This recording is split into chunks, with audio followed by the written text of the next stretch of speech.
Okay, so now we get what market failure is and how market failure occurs. We're going to take a closer look at externalities. Before we jump into drawing diagrams, there's some really important key terms that you need to understand on this topic. So we're going to go through those first. The first key term you need to define is externalities. So externalities are costs or benefits to third parties who are not involved in a private market transaction between producers and consumers. Let's explain what this means with an example. Let's say I decide to produce a party. Now I'm the private producer of this party and I'm paying a cost to produce the party. I have to pay for the music, for the entertainment, etc. And you guys come along and you consume my party and you're benefiting from this party. So we are the two parties directly involved in this market transaction. However, a third party, for example my neighbors, may also pay an external cost as a result of this private transaction between me, the party producer, and you, the party consumer. The external cost to my neighbors who are not involved in this transaction might be noise late into the night. Externalities can be negative, for example in this case where my neighbors are paying an external cost, but externalities can also be positive. My neighbors may actually benefit from the music that I'm playing as they may enjoy it. So as mentioned, a positive externality is where a third party who isn't involved in a private market transaction gains an external benefit. So in my previous example, if my neighbors like the music that's being produced by my private party, well, they're gaining an external benefit and therefore they're enjoying some positive externalities. A negative externality is where a third party pays an external cost as a result of a private market transaction between producers and consumers. So for example, if my neighbors don't like the music that my private party is playing, then they would be paying an external cost and suffering from a negative externality. So external costs or benefits are costs or benefits to third parties who are not involved in an economic transaction. So we can get externalities as a result of producers producing a good or consumers consuming a good. For example, when car producers such as BMW produce their cars, they are also going to produce pollution, and this will cost third parties such as you and me in terms of poorer air quality. So production externalities could be positive or negative. In this case, I've described a negative production externality where producing a car leads to the external cost of pollution to society, who would be the third party, not involved in the production of the car or the consumption of the car. But you can also get positive externalities as a result of producing a good or service.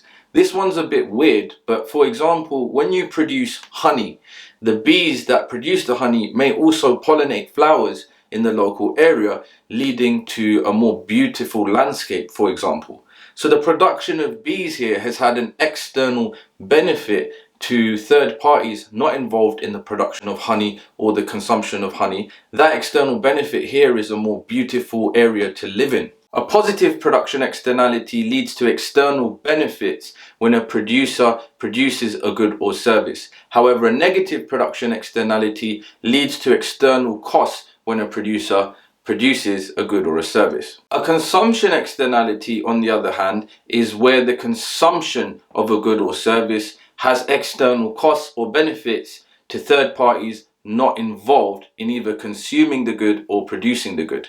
So an example of this will be cigarettes.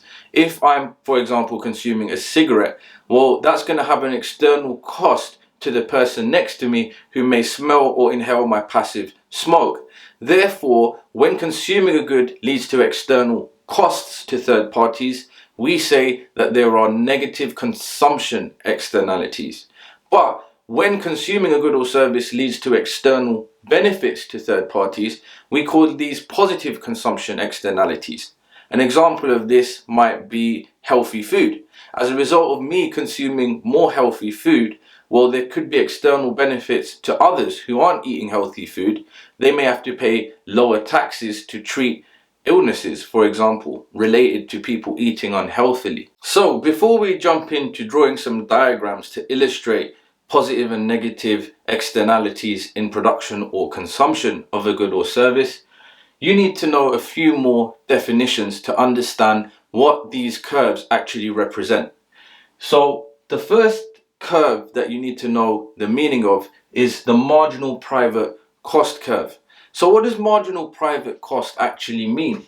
Well, marginal means from the next unit, and private cost is the cost to the firm of producing. So marginal private cost is the cost to the firm of producing one more unit of a good or a service. The marginal private cost curve is therefore the same as the supply curve, because the supply curve is showing us the cost to a firm of producing more of a good or service. What you really need to understand here is the marginal private cost excludes any costs to society of producing a good or service. For example, when BMWs produce cars, they pay a private cost for the metal, the materials, the labor, etc. However, the cost that BMW pay does not include or excludes all the pollution that they're causing, which is an external cost to society. So remember, private costs exclude any external costs. So the marginal private benefit is the private benefit to the consumer of consuming an extra unit of a good or service. For example, I might consume private education. The marginal private benefit I gain excludes any benefits to society, which would be external benefits or social benefits. For example, I may go on to cure a disease. However, the marginal private benefit that I gain from education doesn't include the benefits to society of the disease being cured. The marginal private benefit curve could be understood as the same as the demand curve, because the demand curve is also showing you how much benefit consumers get from consuming an extra unit of a good or service. The marginal social cost takes into account the cost of production to the private firm, but also the external costs to society when this good is produced. For example, the pollution caused in the production process. The marginal social benefit is the benefit to an individual consumer from consuming a good or service, for example, education, but also includes any external benefits to society as a result of me receiving a better education. Okay, so you need to know what the socially optimum output is if you're looking to get an A star or an A. This is the type of key term that shows examiners you really know what you're talking about and you really have a good understanding of economic concepts.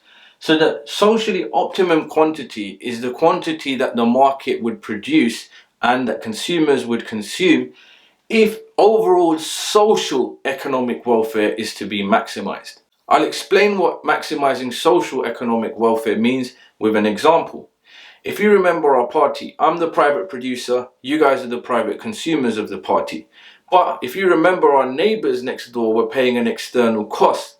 Therefore, economic welfare of the whole of society, and not just us as private producers and consumers, would be falling. So if we were to reach the socially optimum quantity of party produced, I guess in this case it would be the right amount of time that the party would go on for, then we would also take into account the costs that are being paid by our neighbours, and perhaps we'd shut down the party a little bit earlier to maximize the welfare of everyone, not just the private producer of the party who receives money or the private consumers of the party who receive benefits from attending, but also my neighbour whose external costs are now also being eliminated, and therefore his welfare is also going up. Generally speaking, the socially optimum quantity is what we want as society to be produced. So the next question is, how do we know where the socially optimum output is? The socially optimum quantity and corresponding cost or benefits that producers and consumers will receive at that quantity will occur where the marginal social cost of production is equal to the marginal social benefit of production. In other words, the cost to society of producing the good balances out with the benefits to society of producing the good. This is also known as the allocatively efficient output, as remember, allocative efficiency means social welfare is being maximized. Let's look at why this means social welfare is being maximized in a bit more detail. Let's imagine that the marginal social cost of production is more than the marginal social benefit. Here it's costing society more to produce the good than society is benefiting from. Therefore, this is not a desirable outcome in terms of maximizing social economic welfare. And let's flip it around the other way. Let's say that society is benefiting now more than it's costing society to produce the good. In this case, we're also missing out on benefits. We're producing the wrong quantity. Here we should be producing less, and here we should be producing more. So where these two things are equal, you are maximizing social welfare. Because if you produce any more, social welfare will go down, and if you produce any less, social welfare will go down. Therefore, social welfare or allocative efficiency is achieved where the marginal social cost of production is equal to the marginal social benefit. So the economic welfare loss represents the total external cost to society as a result of a negative externality. For example, the economic welfare loss of producing cars would be all of the negative externalities added up at the free market output. On the other hand, economic welfare gain represents the external benefits that society could gain by producing more of a good or service. And this happens when positive production or consumption externalities could exist at the free market output. So what I suggest you do is go through this video and learn the key terms one by one and what they mean. I'm also going to put a write-up of the key terms in the next slide. It's really important that you get a grip on what these key terms mean before we go to the next topic, where we're going to put all of this stuff down in diagrammatic form.